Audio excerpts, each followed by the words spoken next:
Donc ici, on continue sur l'unité 1. Donc vous écrivez unité 1. Comme ça. Leçon 3, suite. Date et heure. Comme ça. Alors ici, je crois dans l'unité 1, c'était raté à grand 2 ou grand 3, mais ici je mettrais grand 3, je me rappelle pas, mais je mettrais grand 3, peut-être grand 4. Oui, je crois que c'est grand 4, parce qu'on a fait la... Ouais, je crois que c'est grand 4. Comme ça. Ici, on va parler du mur de sang. Le mur du sang. Alors, c'est quoi le mur du sang? On sait que la vitesse du sang part à une certaine vitesse, vous vous rappelez, par exemple, à 0 degré Celsius, donc à 0 degré Celsius, la vitesse du sang est égale à 332 mètres par seconde. Donc c'est une très grande vitesse, mais qui n'est pas impossible d'atteindre. Et d'ailleurs, il y a des avions qui atteignent cette vitesse-là, qui peuvent atteindre cette vitesse. Donc le mur du son, c'est quand un avion, un objet, se déplace à la vitesse du son. Donc le mur du son est atteint lorsqu'un avion se déplace à la vitesse du son, à la vitesse du son. Alors, si on veut le trouver en kilomètres par heure, 332 mètres par seconde. Si on veut le trouver en kilomètres par heure, il suffit de le multiplier par 332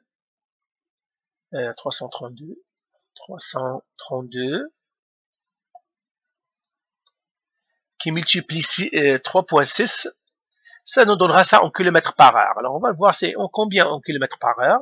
C'est une grande vitesse, mais pas assez grande. La plus grande vitesse qu'on croit être, c'est la vitesse de la lumière. On croit qu'on ne peut pas dépasser la vitesse de la lumière. C'est-à-dire aucun objet, aucune information ne peut dépasser cette vitesse. Eh bien, c'est à peu près 1200 km par heure, donc 1195 km par heure. Donc, il y a des avions. Et les avions, ce sont par exemple les jets qui ont de très grandes poussées. Eh bien, ces avions-là peuvent atteindre la vitesse ou dépasser même la vitesse du son. Alors, on va l'écrire. Les avions à réaction, les jets, les avions à réaction, généralement on les appelle les jets. Oh, ok, j'ai échappé quelque chose, mais c'est pas grave. Les jets peuvent dépasser la vitesse de la lumière. Ah, la vitesse de la lumière, la vitesse du son. La vitesse du son. Alors, nous avons quelques vocabulaires. Donc, quand la vitesse est moins, c'est-à-dire vitesse, c'est la vitesse de l'avion, plus petite que la vitesse du son. Si la vitesse de l'avion est plus petite que la vitesse du son, on dit qu'on a une vitesse subsonique. Vitesse subsonique. Subsonique.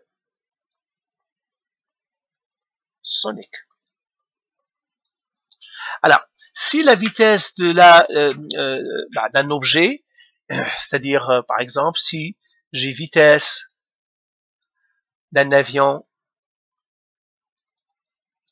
égale à vitesse du son, donc on appelle ça le mur du son. Vitesse du son, c'est ce qu'on appelle vitesse au mur du son. Vitesse, on va voir pourquoi on l'appelle mur du son. Vitesse au mur du son. Maintenant, si la vitesse, par exemple, d'un avion ou d'un objet, vitesse d'un avion est plus grande que la vitesse du son, on dit c'est la vitesse, c'est une vitesse supersonique. Donc on a vitesse supersonique. supersonique. C'est la vitesse supersonique. Mais maintenant, on va regarder dans les trois cas. Dans les trois cas, qu'est-ce qui se passe au son? Donc, nous avons déjà vu les objets. Vous vous rappelez de l'effet Doppler? Alors, donc, on va faire premier cas, vitesse subsonique. Subsonique. Alors là, j'aurais besoin de cercles. Je vais prendre ces cercles-là. On va prendre lui, ici. Ça, c'est une... Voilà, je vais l'agrandir un peu. Voilà. Ça, c'est un cercle ici, je vais le mettre ici. C'est les fronts d'onde. Je prendrai un autre, je le mettrai ici. Je vais encore l'agrandir un peu. Je vais le mettre à l'intérieur.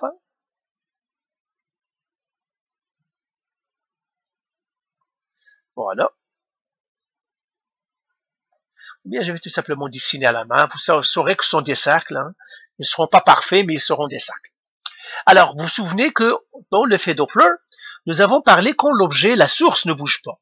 Source du son immobile.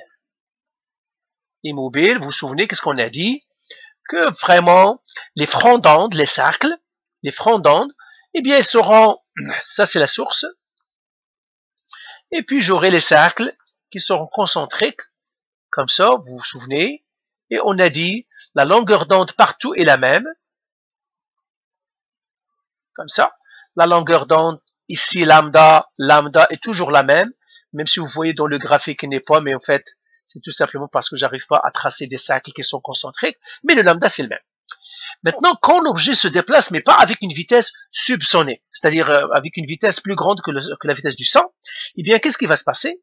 Les fronts d'onde vont toujours partir plus loin, plus rapidement que la source. Donc, j'écris ici source immobile, voilà, donc j'efface tout, je vais le mettre ici. Source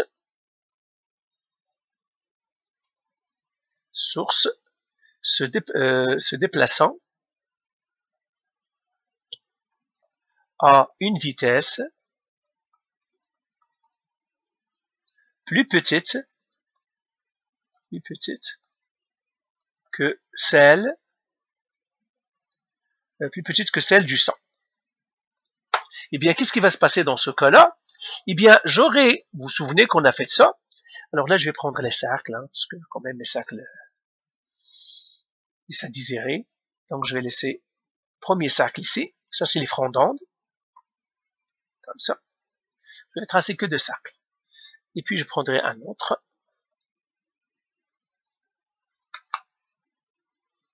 Il est là. Comme ça.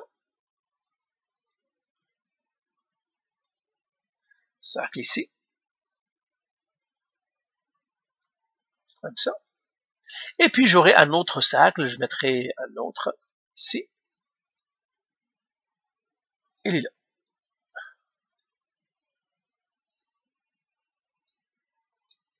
Et vous voyez ici que toujours, c'est la source. La source, normalement, il est au début, quelque part ici, parce que c'est pour le grand cercle. Après, il s'est déplacé ici pour le cercle moyen. C'est le centre du cercle moyen.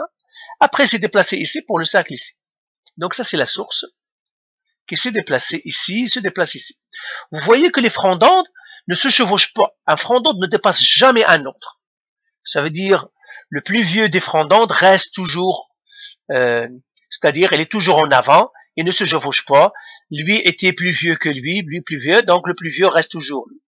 Donc ça c'est subsonique, pourquoi? Parce que la source n'arrive pas à dépasser, la vitesse du son. C'est ça ce qu'on fait ici. Donc ça c'est subsonique, et puis la source elle se déplace comme ça. Déplacement de la source, et bien c'est subsonique. Subsonique, ça veut dire les cercles, encore une fois, ne se déplacent pas.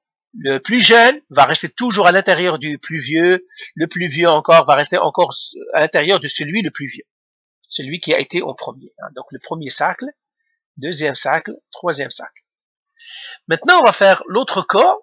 Donc ici, je vais effacer tout ça. Donc on a fait ici le subsonique, les cercles ne se dépassent pas. Maintenant, on va faire le mur du son. Donc, deuxième ici, mur du son. Alors, dans le mur du son, la vitesse de l'objet, ou bien la source, donc mur du sang, vitesse de la source égale la vitesse du sang. Vitesse de la source égale vitesse du sang. Eh bien, qu'est-ce qui va se passer? Encore une fois, je vais prendre quelques cercles. Je prendrai lui, je vais l'agrandir. Comme ça. Un cercle. J'aurai un autre cercle.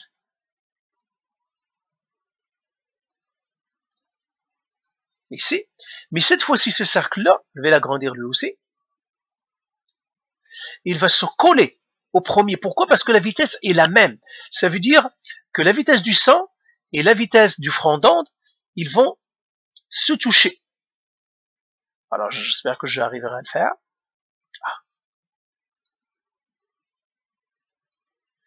Voilà. Normalement, il devrait se toucher ici. Oh, j'espère que j'arriverai.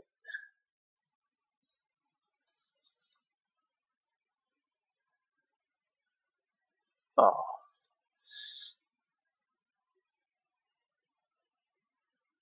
Voilà, comme ça. Un autre petit cercle que je pourrais avoir,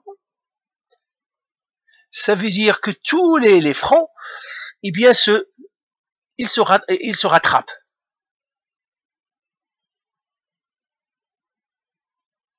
Voilà. Donc, les fronts, ils vont se rattraper. Celui-là ici, donc, il est produit par le gros cercle, son centre est là. Le cercle moyen, son centre est là. Et le petit cercle, son centre est là. Et alors, c'est ce qu'on appelle le mur du sang. Pourquoi? Parce que tous les fronts vont se rencontrer au même point. Et c'est celui-là qu'on appelle le mur du sang.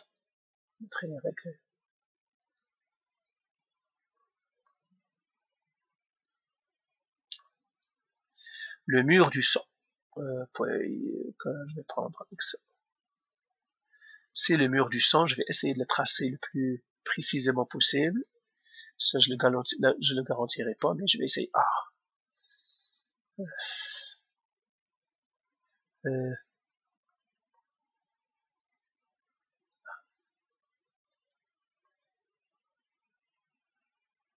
Voilà, c'est un mur, comme ça.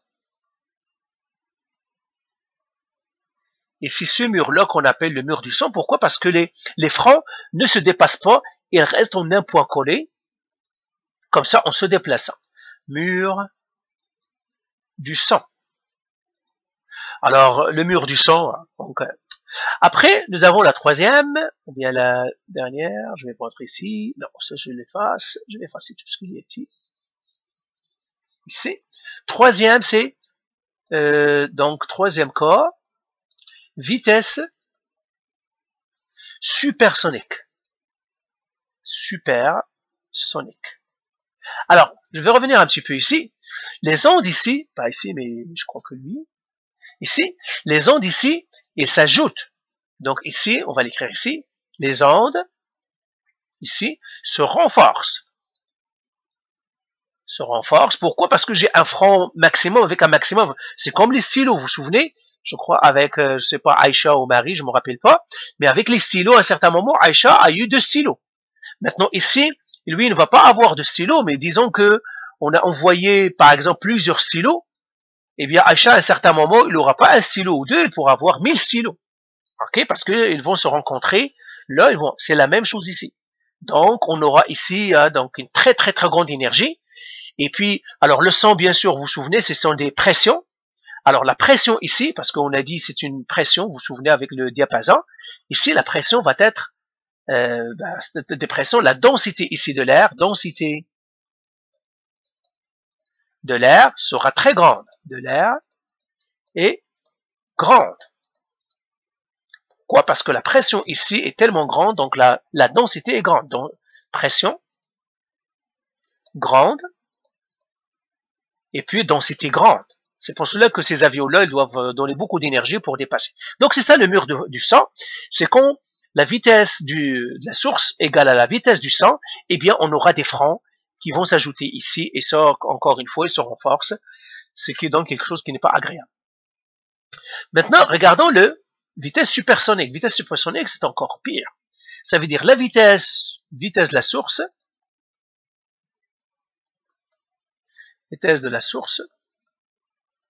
plus grande que la vitesse du son, plus grande que la vitesse du son. Par exemple, vitesse du son.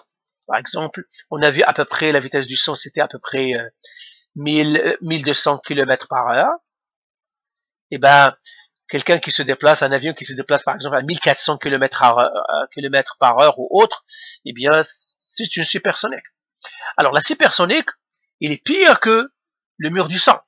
Pourquoi? On va prendre encore des cercles. Ben, je vais effacer. Vous écrivez. Moi, j'ai effacé ça. Je vais prendre encore des cercles. Alors, je mettrai ici quelques cercles. Voilà. Je vais les agrandir. Voilà. Alors, ces cercles-là, non seulement parce que ça dépasse, je pensais à un autre cercle.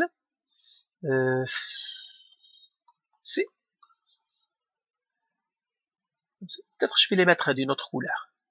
Je vais le mettre avec une autre couleur. Ce sont tous des mêmes cercles, mais ce serait bien de les mettre d'une autre couleur pour illustrer. J'aurais dû mettre les autres aussi avec une autre couleur, mais pas grave. Comme ça. Seulement cette fois-ci, ils vont se chevaucher. Il y a un front qui va dépasser un autre.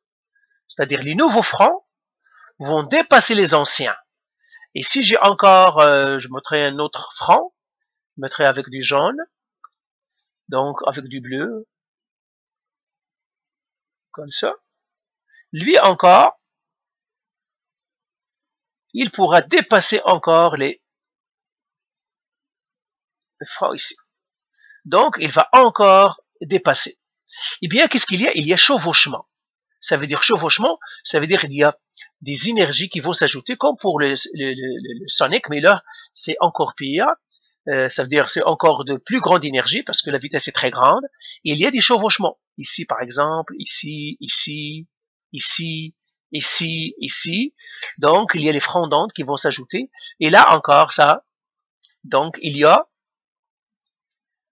interférence constructive. Interférence constructive. Constructive.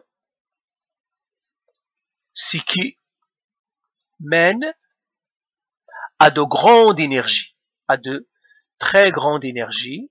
Très grande énergie sonore. Alors, on appelle cette énergie-là, on dit que le supersonique fait ce qu'on appelle, c'est-à-dire des bangs supersoniques. Donc, les avions supersoniques créent des bangs supersoniques. Des bangs supersoniques. Des bangs supersoniques. Alors, des bangs supersoniques, c'est comme des tonnerres. Donc, c'est l'équivalent de 2 coups de tonnerre. Équivalent de 2 coups de tonnerre. 2 coups de tonnerre. OK? Alors, je vais effacer maintenant tout. Vous avez compris que les supersoniques, ça dépasse. Et vraiment, ça peut donner de très gros, c'est-à-dire de très grande énergie sonore. Donc, qu'est-ce que ça va finir par donner? Donner des bangs, ce sont des tonnerres. Alors, quels sont les inconvénients de ces tonnerres? Inconvénients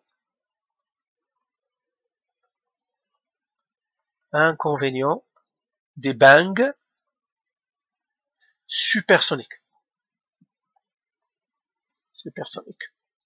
Eh bien, effrayer les animaux. Effrayer les animaux. Les animaux qui devraient par suite changer d'habitat. Qui devraient, dans des cas, changer d'habitat. Ça veut dire on les chasse de leur habitat. Même s'ils sont dans une forêt, ils ne sont pas à l'abri parce que même s'ils sont dans une très grande forêt où les hommes ne sont pas partis, les bancs sonores pourraient les déranger. Peuvent casser des vitres créer des grosses vibrations, créer des vibrations, des structures, peuvent aussi faire tomber des objets,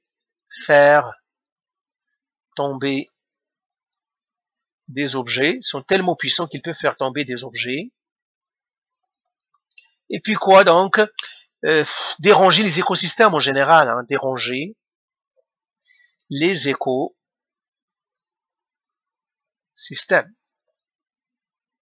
C'est pour cela qu'il y a une réglementation pour, c'est-à-dire les avions hypersoniques. Donc, il y a une réglementation mondiale. Il y a une réglementation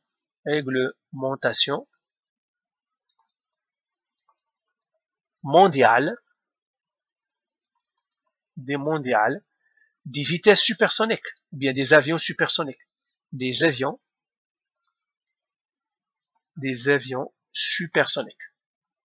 Supersonique, c'est une très très grande vitesse, hein, supersonique. Voilà. Donc voilà pour cette partie-là, pour le mur du son et puis pour les vitesses du son qu'on peut dépasser ou qu'on peut pas dépasser. Donc c'est les écosystèmes qui en payent. C'est ça. Est-ce qu'on a besoin de vitesses supersoniques? On sait pas. Peut-être oui, peut-être que non. Mais à date, il a beaucoup d'inconvénients que d'avantages. Donc bon voilà. Donc faites les exercices et puis plus tard on va voir les ondes stationnaires.